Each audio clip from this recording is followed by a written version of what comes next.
Quer duplicar o valor da sua assinatura? Agora assinar o Observador dá acesso a todos os conteúdos e benefícios e ainda há uma anuidade ACP Bronze grátis.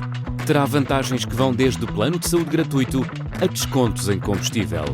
Esta é uma assinatura que vale por duas. Assine hoje em observador.pt com 45% de desconto. Notícias?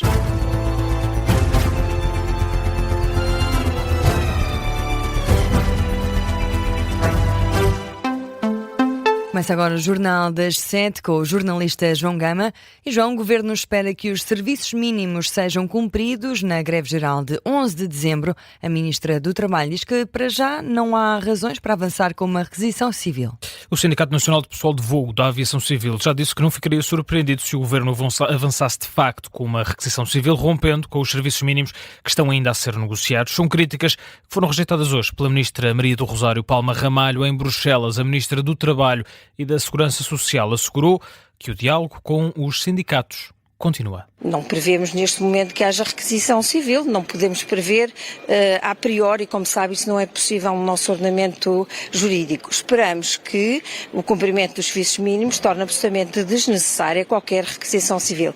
Estas matérias ganham em ser tratadas do ponto de vista técnico. Não voltámos a falar com a UGT desde essa reunião, até porque a própria UGT está aí naturalmente mais focada na preparação da greve, mas naturalmente sentar-nos-emos outra vez com o GT e com todos os parceiros sociais, depois da greve, foi isso que ficou combinado. As declarações da Ministra Maria do Rosário Palma Ramalho aos jornalistas em Bruxelas deixa ainda um aviso, espera que os serviços mínimos sejam cumpridos de forma criteriosa para tornar desnecessária qualquer requisição civil. Os direitos laborais têm marcado também a pré-campanha das eleições presidenciais. Catarina Martins diz que é absurdo que se criem suspeitas sobre os trabalhadores que vão aderir à greve geral no próximo dia 11 de dezembro. A candidata presidencial, apoiada pelo Bloco de Esquerda, aproveitou para lembrar hoje o último governo do PSD, no tempo da Troika, cortou feriados precisamente como o 1º de dezembro. Lamenta que se tenha chegado ao dia de hoje sem que o governo tenha recuado para impedir a greve geral e quanto à possibilidade de o Executivo decretar uma requisição civil, Catarina Martins diz que a solução é outra: fazer cair a reforma laboral. As greves gerais são, enfim, excepcionais e em momentos uma enorme preocupação sobre os direitos de quem trabalha. E o Governo não tem nada que criar nenhuma suspeição sobre os trabalhadores que planeiam fazer greve e que sempre cumpriram os serviços mínimos para que as funções fundamentais do Estado não estivessem em causa. Sempre foi assim e, portanto, o Governo estar a criar suspeições sobre os sindicatos, sobre quem trabalha, é um absurdo. O Governo precisa, sim, de compreender que tem de recuar. Que num país em que já se trabalha mais do que na média europeia, mas o salário é mais baixo, propor uma alteração da lei do trabalho, em que ainda se vai trabalhar mais horas e em que o salário ainda vai baixar mais, é um absurdo. Declarações da candidata presidencial Catarina Martins no registro aqui captado pela RTP. Já Henrique Gouveia Melo e Luís Marques Mendes no alvo das críticas de André Ventura, estão no alvo das críticas de André Ventura. O candidato presidencial apoiado pelo Chega volta a pegar no apoio de José Sócrates ao Almirante. No início de uma ação de campanha em Oeiras, o presidente do Chega dirigiu fortes críticas aos dois principais adversários na corrida eleitoral.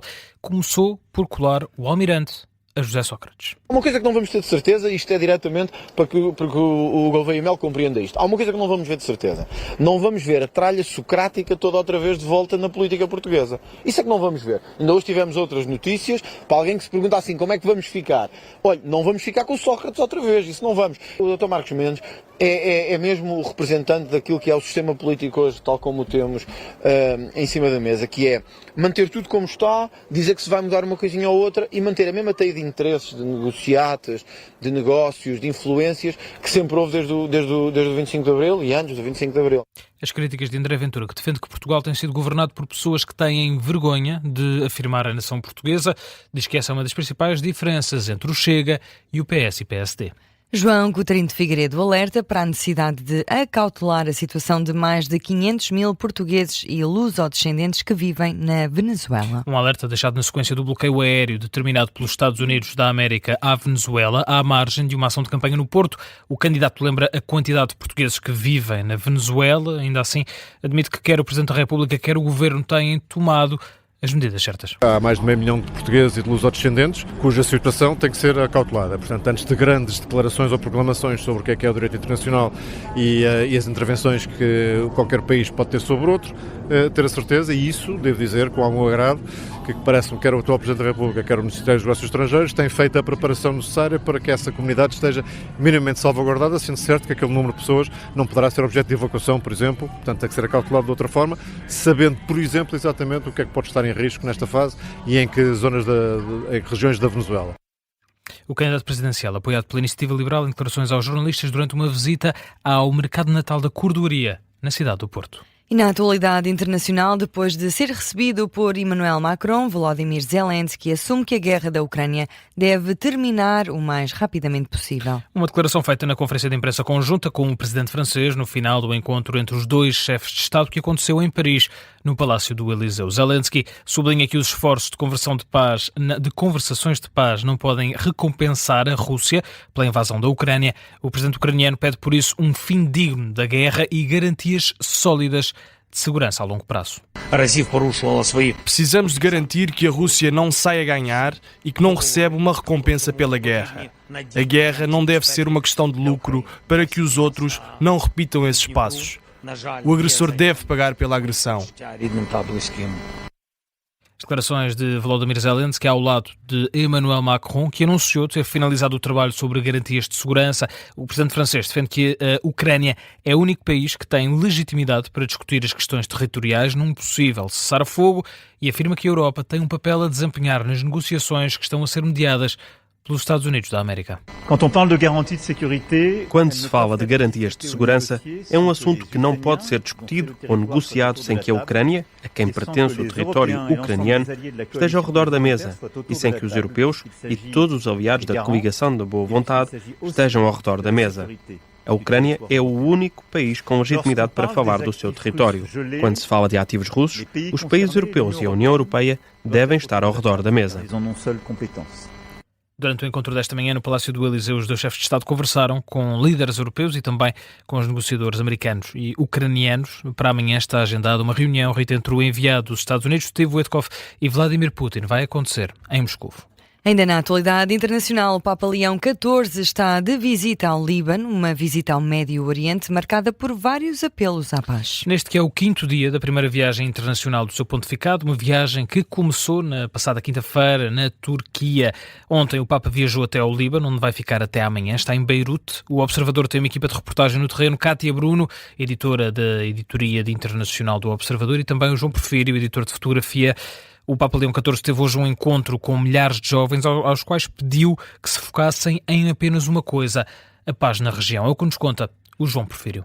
Todo o seu discurso foi à volta do apelo à paz e, sobretudo, que os jovens são o portador dessa paz possível, não só no Líbano, mas um bocadinho por todo o Médio Oriente.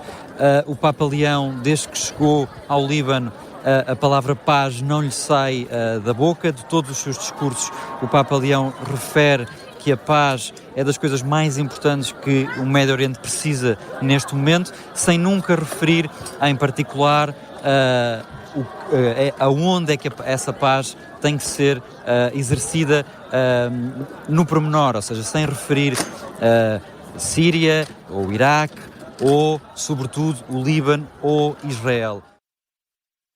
Resumo feito pelo João Porfírio, um dos enviados especiais do Observador ao Líbano. O Papa regressa amanhã em Roma, depois desta viagem de 7 dias que fica marcada pelo diálogo interreligioso com ortodoxos na Turquia e muçulmanos no Líbano. É uma viagem que já tinha sido definida pelo seu antecessor, o Papa Francisco. E atenção ao frio, os distritos do Porto, Braga e Viana do Castelo estão hoje sob aviso amarelo, com chuva forte e baixas temperaturas no horizonte. Um aviso emitido pelo Instituto Português do Mar e da Atmosfera, isto por causa da passagem de uma superfície frontal fria. É o que explica à Rádio Observador o meteorologista Jorge Pontes. Nos próximos dias, e a começar já portanto, hoje a partir do final da tarde, vamos ser influenciados por uma superfície frontal fria que vai começar por entrar no mini-dor litoral. Temos aviso amarelo entre as 18 e as 21 para os distritos de Viana, Braga e Porto, onde pode chover temporariamente mais forte. No entanto, essa superfície frontal vai cruzar todo o território e deixará alguma precipitação, embora mais fraca no sul, ao longo da próxima noite e madrugada.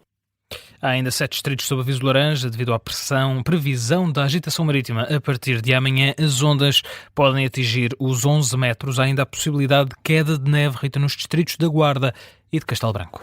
E assim fechamos com frio o Jornal das 7, edição do jornalista João Gama. Até já. Até já.